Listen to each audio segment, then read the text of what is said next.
Mi nombre es Marisa Clave y estamos en Más Allá de la Coyuntura. El programa de hoy se llama Escazú Ahora. La semana pasada hemos visto mensajes de nuestros, no sé cómo llamarlos, en fin, representantes de los principales gremios de producción, de comercio y de exportación en nuestro país, entre ellos CONFIEP y ADEX. Sacaron unos mensajes y en particular un pronunciamiento advirtiéndonos que el acuerdo de Escazú podría poner en riesgo la soberanía nacional. Pero, ¿qué es el acuerdo de Escazú? ¿Por qué genera esta especie de terror en un sector de nuestra clase empresarial, en sus principales representantes? ¿Y cuáles son las medias verdades o falacias o mentiras en realidad que se han ido señalando alrededor de este acuerdo? En primer lugar, es importante que sepamos que el Perú, igual que la gran mayoría de países, es parte del sistema de Naciones Unidas. Y en el año 1992, es decir, hace muchísimo tiempo, nosotros fuimos parte de los países que fueron a la cumbre de Río, donde se discutió qué haríamos con los problemas que ya desde 1992 se detectaban, afectaban el devenir de nuestro planeta. En el año 92, en esta cumbre, se suscribe la Declaración de Río sobre el medio ambiente y el desarrollo. Es decir, empieza esta discusión de, ok, vamos a avanzar al desarrollo en nuestros países y en nuestro planeta en general, sin embargo, no puede ser en detrimento o destruyendo el ambiente en el que vivimos.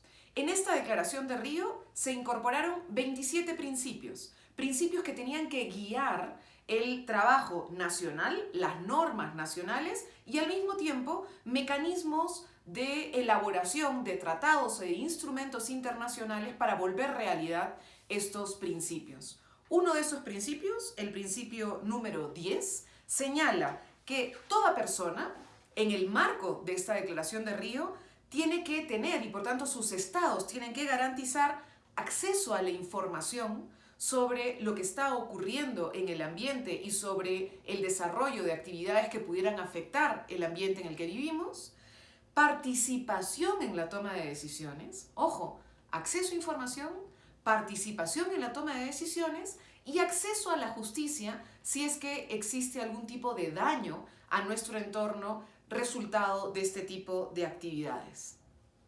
¿Dónde está lo terrorífico, lo antisistema de solicitar acceso a la información, participación en la toma de decisiones públicas y acceso a la justicia en caso que haya daño a nuestros ecosistemas y a nuestra posibilidad de vivir en un ambiente sano? Después del año 92, en el marco regional, porque así como existe la Organización de Naciones Unidas para ver el planeta en su conjunto, para América Latina y el Caribe existe una instancia que se llama la CEPAL, que intenta articular, aterrizar algunos de los lineamientos, directrices, principios que se suscriben en Naciones Unidas pensando en la realidad de América Latina y el Caribe. Bueno, 24 países en el marco de CEPAL comienzan un conjunto de conversaciones, diálogos, negociaciones para ver cómo este principio 10 se puede aplicar dentro de esta área, digamos, del planeta, dentro de nuestra región de América Latina y el Caribe. En paralelo a este proceso que se llevaba en CEPAL, se hace otra vez una conferencia global para discutir cuánto hemos avanzado desde que en el año 1992 se suscribe la Declaración de Río. Se hace una reunión que se llama Río más 20, 20 años después. En este contexto, en el de Río más 20, nuevamente países de América Latina se reúnen en el contexto de este gran encuentro y deciden, tenemos que empujar con mucho más fuerza el principio 10, tenemos que volverlo realidad. Y entonces se genera la voluntad política, la voluntad de la mayoría de países de la región de América Latina y el Caribe de esto que se venía negociando en CEPAL, ya ponerlo en blanco y negro, escribirlo, redactarlo y entrar a la negociación de artículo por artículo para que podamos tener un nuevo tratado o convenio. Entonces, se arma así el texto para el acuerdo regional sobre el acceso a la información la participación pública y el acceso a la justicia en asuntos ambientales en América Latina y el Caribe, conocido como Acuerdo de Escazú. Este acuerdo, que ha sido además reconocido como un hito histórico de los instrumentos y herramientas de la región que se han construido para la protección del ambiente, fue suscrito por 22 países. Cuando nuestros países en el sistema internacional, digamos, avanza hacia adopción de normas internacionales, lo primero que se hace es la suscripción. Quienes dan una primera expresión de voluntad. Esa primera expresión de voluntad la han dado 22 países, incluido el Perú. Esto ha sido en el año 2018, ojo. Y una vez suscrito, empieza el proceso interno, empieza la discusión dentro de los países para que los parlamentos, ya no el Ejecutivo, sino el Parlamento, ratifique el convenio. A la fecha, 9 países ya ratificaron el convenio y en teoría el Perú iba a ser uno de los países más prontos en ratificarlo. Se supondría que tendríamos que ser el país número 10, el anuncio que hizo la entonces ministra del Ambiente, la señora Fabiola Morales, sobre la importancia de este convenio, como también lo dijo el anterior canciller, daba luces hacia una voluntad del Estado peruano de suscribir este convenio. Sin embargo, de manera sorprendente, nuestro nuevo canciller del nuevo gabinete, que parece que le interesa más destrabar inversiones sin importarles que pueda afectar a nuestro ambiente, han decidido que todavía hay que buscar un poquito más de información. Yo quisiera recordarles algunos datos importantes. Acceso a la información, participación y acceso a la justicia en materia ambiental ha resultado un elemento fundamental de lucha de movimientos sociales y de defensores ambientales. Uno de los elementos para mí más importantes del Acuerdo de Escazú es el reconocimiento y la necesidad de proteger a las mujeres y hombres que defienden nuestro ambiente. ¿Por qué? Solamente para el año 2018, en el contexto en el que se suscribe el Acuerdo de Escazú, Global Witness da datos de cuántas personas han muerto defendiendo la naturaleza, defendiendo el ambiente, defendiendo áreas protegidas. Según este reporte, 3 personas a la semana en América Latina murieron por defender bosques, mares, por defender ríos, por defender nuestros recursos fundamentales.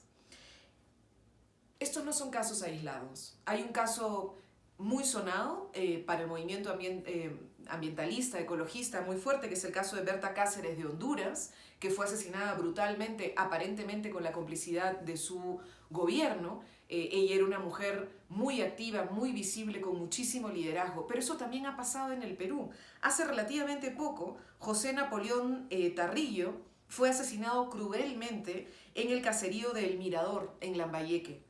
Él era un defensor de la Reserva Ecológica de Chaparrí. Entonces, tenemos como él muchos otros casos de personas que defienden reservas naturales, ecosistemas frágiles, que están en riesgo. Y este acuerdo sí les da un marco para proteger su acción y para defenderlos. Ahora, ¿qué mentiras se han dicho? Primero se dice que va a afectar la soberanía nacional. Eso es falso.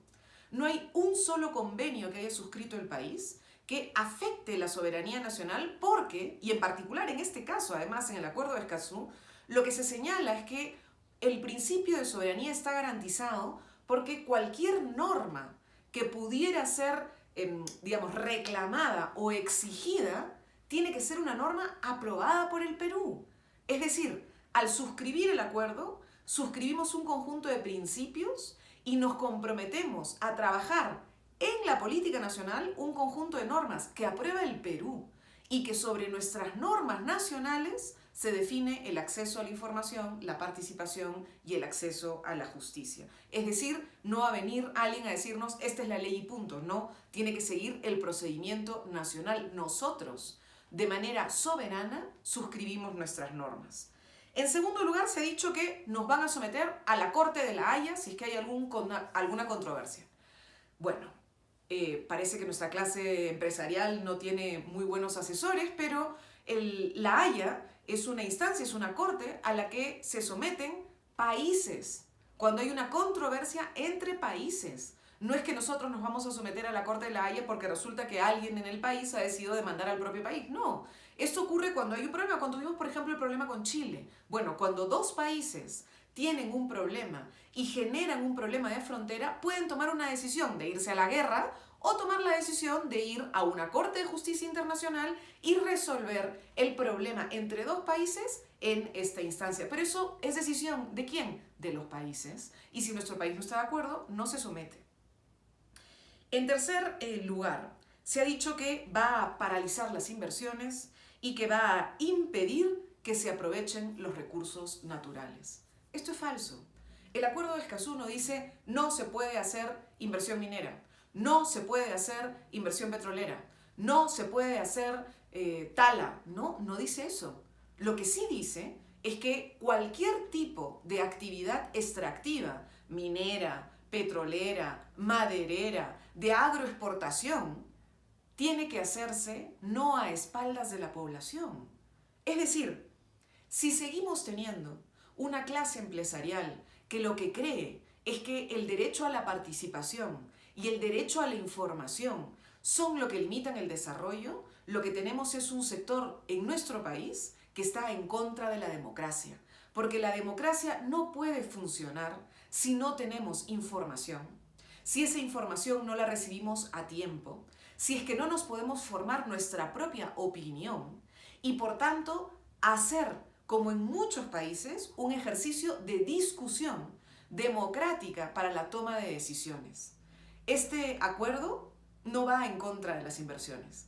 Este acuerdo lo que va es a favor de la democracia, a favor de encontrar mecanismos de decisión transparentes, participativos, que tengan justicia. Eso ayudaría a que gestionáramos de manera anticipada potenciales conflictos sociales. En nuestro país ya murió mucha gente. Seamos conscientes, necesitamos mejorar nuestros sistemas normativos, necesitamos mejorar nuestra institucionalidad ambiental y este acuerdo es una oportunidad. Así que hagamos un esfuerzo porque la ciudadanía, la gente, tú y yo, quienes sabemos que nuestro país necesita este tipo de instrumentos, exijamos que el Parlamento haga lo que corresponde y suscriba el Acuerdo de Escazú. Muchas gracias por acompañarnos.